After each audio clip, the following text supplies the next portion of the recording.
Hello বন্ধুরা, welcome to my channel Bilisona mummy চ্যানেলে তোমাদের সবাইকে জানাই অনেক অনেক স্বাগত। তোমরা সবাই কেমন আছো? আশা করছি অনেক ভালো আছো, আমিও ভালো আছি। আজকে হচ্ছে রবিবার আর এখন বাজে হচ্ছে সকাল ওই 6টার মতন হবে। তো সকাল সকাল ঘুম থেকে উঠে পড়েছি, কারণ বিলিসোনার পাপা যাবে হচ্ছে মর্নিং ডিউটি। আর আজকে হচ্ছে 15ই সেপ্টেম্বর। আর বৃষ্টিটার যে কি কথা বলবো তোমাদেরকে, কোনো কথাই নেই, কোনো ভাষাই আমি খুঁজে পাচ্ছি না। যা ওয়েদার শুরু হয়েছে 2-3 দিন ধরে, কোনো বিরাম নেই। তো সেই জন্য কিন্তু আমাদের এখানে কারেন্টটা 50 বার যাচ্ছে আর আসছে, ঠিকঠাকভাবে কারেন্ট থাকছে না। তো দেখো, সকালবেলা ঘুম থেকে উঠে একটুখানি ফ্রেশ হয়ে চলে এসেছি রান্নাঘরে, কারণ বিলিসোনার পাপা তো ডিউটি যাবে, তোমাদেরকে তো বললামই। তো সেই জন্য বিলিসোনার পাপার জন্য একটুখানি চা করব। আর দেখো, এই দিকটা ওই দিকটা চারদিকে বাড়ির পিছন সাইড সব দিকে শুধু জঙ্গল হয়ে গেছে। ভয়তে আর জানলা টাল্লা খুলতে পারি না, যদি সাপ টাপ উঠে যায়। তো এই যে সকালবেলা ঘুম থেকে উঠে একটুখানি চা বসিয়ে দিচ্ছি বিলিসোনার পাপার জন্য। একটুখানি র চা করবো, বিলিসোনার পাপা আর আমি দুজনেই খাবো। আর সত্যি বলতে কি বন্ধুরা, কালকে সারা রাত বিলিসোনার এত কাশি হয়েছে যে বিলিসোনা ভালো করে ঘুমাতেই পারেনি। আর ওর সাথে তো আমিও ভালোভাবে ঘুমাতে পারিনি। সারা রাতই বলতে গেলে জেগে আছি, ও এদিক ওদিক করছে, আমি দেখছি মা কি হয়েছে, কোথায় কষ্ট হচ্ছে, এই করছি আর কি।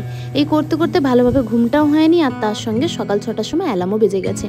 তো ভাবলাম যে তাহলে ঘুম থেকে উঠেই পড়ি, উঠে আর বিলিসোনার পাপাকে আগে ডিউটি পাঠিয়ে দিই, তারপরে ঘরের কাজকর্মগুলো সেরে নিই, দুপুরবেলা আবার তাড়াতাড়ি একটু শুয়ে পড়বো।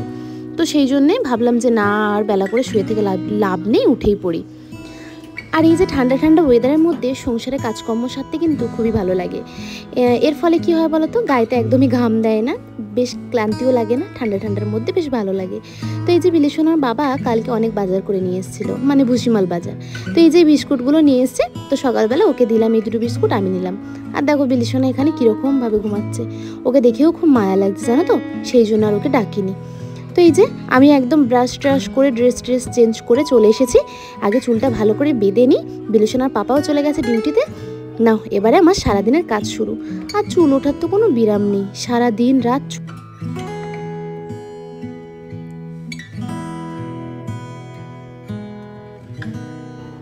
আর আমার চোখ মুখ দেখে বুঝতেই পারছো বন্ধুরা যে সারা রাত মোটেই ভালোভাবে ঘুমটা হয়নি। তো চলো, যাই হোক করে একটুখানি চুলটা বেঁধে নিয়েছি, নেওয়ার মুখেতে এই যে বিলিসোনার একটু জনসন ক্রিমটা মেখে নিচ্ছি। আসলে সত্যি কথা বলতে কি, আমার স্কিন কেয়ার, আমি তো সেরকমভাবে স্কিন কেয়ার করি না, ডে ক্রিম নাইট ক্রিম সেরকমভাবে রুটিন ধরে আমি মাখামাখি করি না। তবুও যেইগুলো ইউজ করি মোটামুটি বলতে গেলে প্রায় সবই শেষ হয়ে গেছে। তো এখন বিলিসোনার এই যে জনসন ক্রিম বা পন্ডস এইগুলোই টুকটাক ইউজ করছি আর কি। না হলে তো আমি লোটাসেরটাই বেশিরভাগ ইউজ করতাম, কিন্তু এখন আর কেনাও হয়নি, আর প্রোগ্রামও তো এখন নেই, এখন বাইরে যাওয়ারও নেই, আর এখন কেনাও হয়নি। সত্যি কথা বলতে, বাড়িতে যখন অনেক দিন বসে যাই না, ঘর সংসার নিয়ে একটু বেশি চিন্তা হয়, তখন আর স্কিন কেয়ার করো আর ফেস ওয়াশ করো, হ্যানা করো ত্যানা করো, এইসব আর মনেও হয় না। তো যাই হোক, এই যে বাইরের সোফাটায় না, ওই বেডশিটটা প্রায় অনেক দিন থেকেই বিছানো আছে, প্রায় 4-5 মাসের বেশি। একবার এই দিকে উল্টে বিছাই, একবার ওই দিকে উল্টে বিছাই, এইভাবে আর কি ওটা বিছানার চাদরটা ওইভাবে বিছিয়ে দিই। তো আজকে ভাবলাম চেঞ্জ করে নিই। এইটা হচ্ছে একটা গায়ে দেওয়ার চাদর, যে চাদরটা একদমই গায়ে ফেলা যায় না, খুবই স্লিপ খায়, এদিক ওদিক হড়কে যায়। তো ভাবলাম আজকে যে ওইটাই এখানে বিছিয়ে দিই, ওটা তো এমনিও আমি ইউজ করতে পারি না, তার থেকে ভালো ওটা এর মধ্যে বিছিয়ে দিই, বেশ কালো আছে আর নোংরা হলে বোঝাও যাবে না। আর এই যে বিলিসোনার খেলনাগুলো সব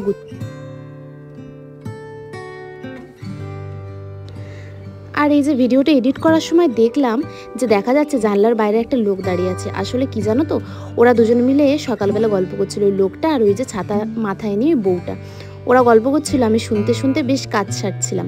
ওরা গল্প করছিল যে এবছরে মা দুর্গা নাকি ঘোড়াতে করে আসবে, আর নাকি ঘোড়াতে করেই যাবে। তো ঘোড়াতে করে যাওয়া আসা কিন্তু একেবারেই ভালো নয়। ঘোড়াতে করে আসা মানে হচ্ছে মড়ক নিয়ে আসা একটা বলে না, আর ঘোড়াতে করে যাওয়াটাও একদমই ভালো নয়, একদমই একই জিনিস। মানে মড়কে আসা, মড়ক নিয়ে আবার যাওয়া একদম খারাপ আর কি, মানে আমাদের পৃথিবীর জন্য খুবই খারাপ একটা বার্তা। চারদিক থেকে যুদ্ধ বলো, তারপর মহামারী বলো, এই সব লেগে থাকে। তো যাই হোক, দেখা যাক কি হয়। শুনলাম আমি তো জানি না, সেরকমভাবে এখনও ক্যালেন্ডার দেখা হয়নি, এখনকার আর সেরকমভাবে দেখা হয় না, শুধু পুজোটা কবে সেটাই জেনে নেওয়া হয়। তো যাই হোক, ওদের গল্প শুনতে শুনতে জানলাটাও পরিষ্কার করে মুছে নিয়েছি। কদিন বৃষ্টি হচ্ছে, তো বৃষ্টির জল টল পড়ছে, তারপরে কাদার মধ্যে পুরো কালো কালো হয়ে গেছিলো, জানলাটা ভালো করে মুছে নিলাম, মেজেই নিলাম বলতে গেলে। এই যে বিলিসোনার পাপা কালকে চাল টাল সব নিয়ে এসেছে, চালটাও ঢেলে নিলাম। তাই আমি ওকে বলছি একটু বেশি করেই চাল নিয়ে আসতে পারতে, কারণ বর্ষা পড়ে যাচ্ছে, মানে বর্ষা পড়ে যাচ্ছে কি, বর্ষা যাওয়ার সময় এখন আবার বর্ষা বেশি করে পড়ছে আর কি, বেশি করে বৃষ্টি হচ্ছে। তো চারদিকে যদি বন্যা হয়ে যায় তখন আবার চাল ডালের দাম অনেক বেড়ে যাবে। তাই বলছিলাম যে একটু বেশি করে চালটা তুলে নেবে। এমনিতেই প্রায় 10 কেজির মতন চাল আমাদের 1 মাসে লেগে যায়। তো ওকে বলছিলাম একটু বেশি করে তুলে নিলে ভালো হতো। যাই হোক, আমার চাল টাল ঢালা হয়ে গেছে আর এদিকে আমি সুন্দর করে ঝাড় দিয়ে দিচ্ছি। শুধু আমার ঘর না, আজকে ওপরের ঘরেতেও গিয়েছিলাম, যেখানে আমি ভিডিও শ্যুট করি নাচের। তো ওপরের ঘরদোরগুলো সুন্দর করে ঝাঁটটার দিয়ে এলাম। আসলে কদিন ধরে বৃষ্টি হচ্ছে তো ভাবলাম ওপরে না একটা ঘরও আছে, তো ঘরটা আমি কখনো খুলি না, ভাবলাম আজকে ঘরটা খুলে দেখি যে বিছানাগুলো ভিজে টিজে গেছে কিনা। তো খুলে দেখি সত্যিই জানলা ধারটা অনেকটা ভিজেই গেছে। তো বালিশ টালিশগুলো আবার সরিয়ে দিয়ে ঝাড় দিয়ে পুরো পরিষ্কার করে দিয়ে এলাম, যেহেতু আমি একাই ব্যবহার করি। আর এই দেখো বিলিশোনার পাপা কালকে এত মুদিখানা বাজার নিয়ে এসেছে। তো এগুলো তো আমাদের মাস কাবারই নিয়ে আসা হয়, তো সেইগুলোই টুকটুক করে সব ঢালছি। আর জানো তো বন্ধুরা, এই সমাজে এখনও সেরকম কিছু মানুষ আছে যারা অন্য মানুষের সুখ শান্তি একদমই দেখতে পারে না। তুমি একটা ভালো কোনো কাজ করো, তুমি সংসারের জন্য কিছু একটা কেনো, তুমি নিজের একটা ইচ্ছা পূরণ করো, দেখবে তারা হয়তো মুখে বলছে যে হ্যাঁ খুব ভালো হয়েছে, কিন্তু আদেও কিন্তু তারা মন থেকে একেবারেই খুশি নয়। তো এইরকম কিন্তু অনেক মানুষই আমাদের চারিপাশে হাঁটাচলা করে বেড়াচ্ছে। শুধু হাঁটাচলাই করছে না, তারা হয়তো আমাদের নিজেদের পরিবারেরই কেউ, সেই রকম মানুষও কিন্তু অনেক আছে, আমার চোখে দেখাও অনেক আছে। যাই হোক, প্রসঙ্গটা নিয়ে বেশি নাড়াঘাটা করলাম না। তো যাই হোক, সকালবেলা আমার অনেকটাই কাজ মিটে গেছে। এখন বিলিশোনার জন্য আমি সুজি করে নিয়ে চলে এসেছি। আর এই যে এখন ভাবছি বিলিশোনাকে একটুখানি ডাকবো, কারণ এখন প্রায় 8:30 মতন বাজতে যায়। ও কালকে সেই কখন খেয়েছে, খেয়ে ঘুমিয়েছে, হয়তো খিদে পেয়ে গেছে। আর দেখো, কালকে বিলিশোনার পাপা রাত্রেবেলাই খাবার এই ওষুধগুলো নিয়ে এসেছিলো। কালকে ডাক্তার দেখিয়েছি এখানে পান্ডা মেটার্নিটি নার্সিং হোমেতে, ডাক্তার দেখানো হয়েছিল বিলিশোনাকে। তো ওখানে সকালবেলায় লিখে দিয়েছিল প্রেসক্রিপশানে, কিন্তু ওর বাবা রাত্রিবেলা নিয়ে এসেছিলো। তাই জন্য কাল থেকে আর ওকে এই খাওয়ানো শুরু হয়নি আর কি, ওষুধ খাওয়ানো শুরু করিনি।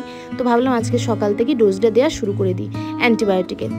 তো বিলিশোনাকে খাইয়ে দাইয়ে বাথরুম করিয়ে তারপরে ওষুধ খাইয়ে জল খাইয়ে আবার ঘুম পাড়িয়ে দিয়ে চলে এসেছি। এখন বাজে হচ্ছে প্রায় 11:30 মতো। তো আমিও ঘরেতে শুয়ে শুয়ে একটুখানি ফোনটা দেখছিলাম, দেখতে দেখতে না একটু ঘুমিয়ে গিয়েছিলাম সত্যি বলতে। তো ঘুমিয়ে ঘুমিয়ে একটা খুব খারাপ স্বপ্ন দেখলাম, জানো তো বন্ধুরা। স্বপ্ন দেখলাম যে আমার বাড়িতে 2 ভদ্রমহিলা এসেছে আমার সাথে গল্প করতে। তো তারা এসে বলছে, তুমি যে ছাদে নাচানাচি করো, আমরা তোমাকে দেখি যে তুমি ছাদে নাচানাচি করো, তো সেই সূত্রেই তোমাকে চিনি। তো আমি বললাম আচ্ছা ঠিক আছে, বেশ ভালো, তাহলে চলে এসো, ঘরেতে গল্প করি। তো ঘরেতে এসে ওরা বসেছে আর আমিও খাটের মধ্যে বসেছিলাম। হঠাৎ করে কি একটা হলো, আমি খাট থেকে উঠে দাঁড়ালাম আর আমার কোল থেকে আমার আইফোনটা পড়েই গেল।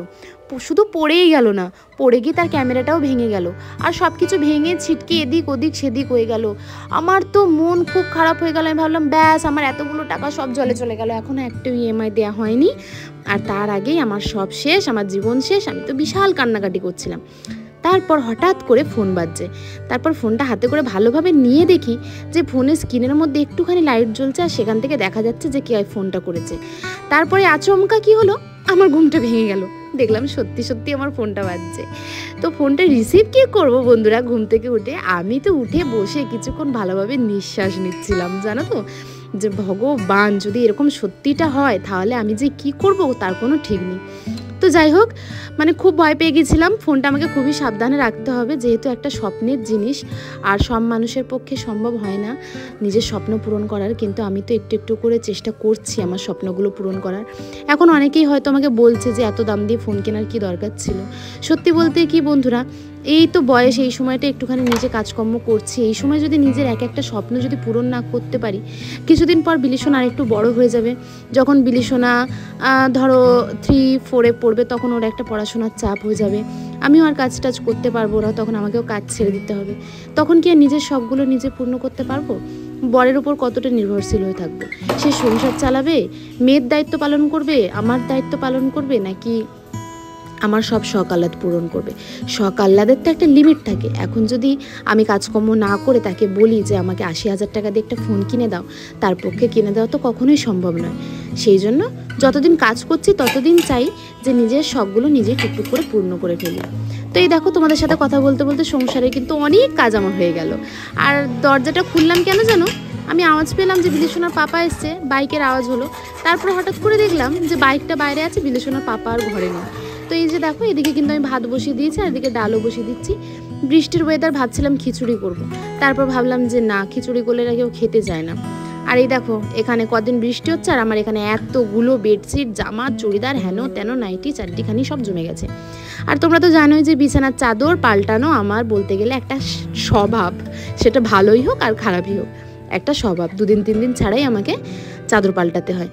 তো ঘরদোর সব ঝাড় দিয়ে পরিষ্কার করে দিয়ে চলে এসেছে এখানে ডালটা ফোড়ন দেবো বলে। আসলে কি জানো তো বন্ধুরা, বিলিশনার বাবা মর্নিং ডিউটি চলে যাওয়ার ফলে আজকে কিন্তু মাছ আনা হয়নি, আর আজকে ফ্রিজেতে কোনো মাছও নেই, সেই জন্য আজকে কোনো মাছের রেসিপিও হচ্ছে না আমাদের। সেজন্য ভাবলাম টমেটো, পেঁয়াজ আর ধনেপাতা দিয়ে যদি সুন্দরভাবে একটা ডাল বানাই কেমন লাগে খেতে। এমনিতেই বৃষ্টির ওয়েদার, তার মধ্যে আলু ভাতে ডাল আর ডিম ভাজা, নাও ব্যাস জমে যাবে। আর মনে পড়ে গেল বিলিশনার পাপাকে আমি পাঁপড় আনতে দিয়েছিলাম।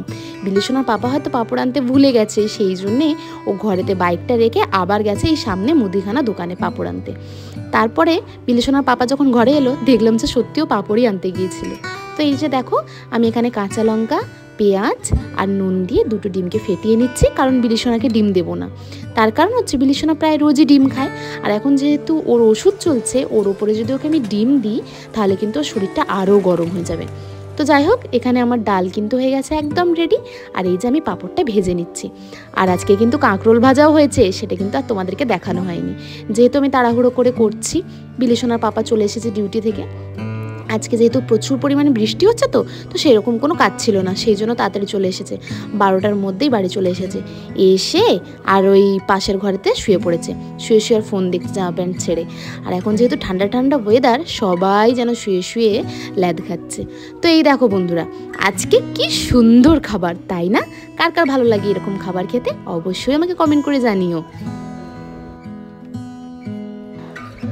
গুড ইভিনিং বন্ধুরা। তো এখন বেজে গেছে বিকাল প্রায় 5:30। তো ঘুম থেকে উঠে গেছি, উঠেই তো কিছু খিদে পেয়ে গেছে। এটা কি শুধু আমার সাথে হয় না তোমাদেরও হয়? বর্ষা হোক, গ্রীষ্ম হোক আর শীতই হোক, দুপুরবেলা ঘুমোলে ঘুম থেকে ওঠার পরে যেন মনে হয় কিছু একটা খাই। তো ঘুম থেকে উঠে ভাবলাম, তাড়াতাড়ি যখন ঘুম থেকে উঠে পড়েছি, একটা সুন্দর টিফিন রান্না করা যাক। তো সেই জন্য ভাবলাম একটুখানি ছোলার ডাল আছে, ছোলার ডালটা প্রেশার কুকারে সেদ্ধ করে নিয়েছি, নিয়ে আর এখানে আমি সুন্দরভাবে একটুখানি ছোলার ডাল করে নিচ্ছি। যেহেতু অল্প পরিমাণে ছোলার ডালটা ছিল, সেই জন্য কিন্তু একটু পাতলা পাতলা করেই আমি ছোলার ডালটা করলাম। আর সঙ্গে হবে কি, দেখতে থাকো অবশ্যই। পরোটা না লুচি? ট্যান ট্যান, গরম গরম লুচি ছাড়া ছোলার ডাল কিন্তু একেবারেই ভালো লাগে না। আর তোমরা তো জানোই যে বিলিশনে কিন্তু লুচি খেতে খুবই ভালোবাসে। তো সেই জন্য ভাবলাম যে ফুলকো ফুলকো লুচি আর তার সঙ্গে একটুখানি ছোলার ডাল হলে ঠিক কেমন লাগে। তো ভাবলাম একটু বেশি করে নিই, তাহলে রাতেও রয়ে যাবে। কারণ রাতের জন্যে আলু ভাতে, ডাল ভাত, কিন্তু কাঁকরোল ভাজা, অনেক কিছুই কিন্তু আছে। আর কিছু যদি লুচি হয়ে যায় তাহলে তো বেশ জমেই যাবে, রাতে আর কোনো রান্নাই করতে হবে না। তো সেই জন্য চলে এসেছি একটু ফুলকো ফুলকো লুচি বানাতে। তো এই বর্ষার মধ্যে আমার তো খুবই ভালো লাগে এইসব খেতে। তোমাদের কার কার ভালো লাগে অবশ্যই আমাকে কমেন্ট করে জানিও। আর আমার ভিডিও ভালো লাগলে অবশ্যই একটা লাইক করে দিও, আর আমার চ্যানেলটাকে সাবস্ক্রাইব করে দিও আমার ভিডিওগুলো যদি তোমরা রেগুলারলি দেখতে চাও। তো দেখো এখানে কিন্তু রেডি হয়ে গেছে আমার পাতলা করে ছোলার ডাল আর তার সঙ্গে ফুলকো ফুলকো লুচি। তো এখন কিন্তু বিলিশনার পাপাকে ঘুম থেকে ডেকে তুলে দিয়েছি, বিলিশনার পাপাকে ফার্স্ট দেবো খেতে। আর আমি লুচি ভাজি দেখে বিলিশনা কিন্তু অলমোস্ট 2 পিস লুচি নিয়ে চলে গেছে খেতে। তো কিন্তু খেতে খেতে এখন দেখছে হচ্ছে গোপাল ভাঁড়। আর তারই সাথে শেষ করলাম আমি আমার আজকের ব্লগটা। সবাই ভালো থেকো, সুস্থ থেকো, দেখা হবে আমার নেক্সট ভিডিওতে। টাটা।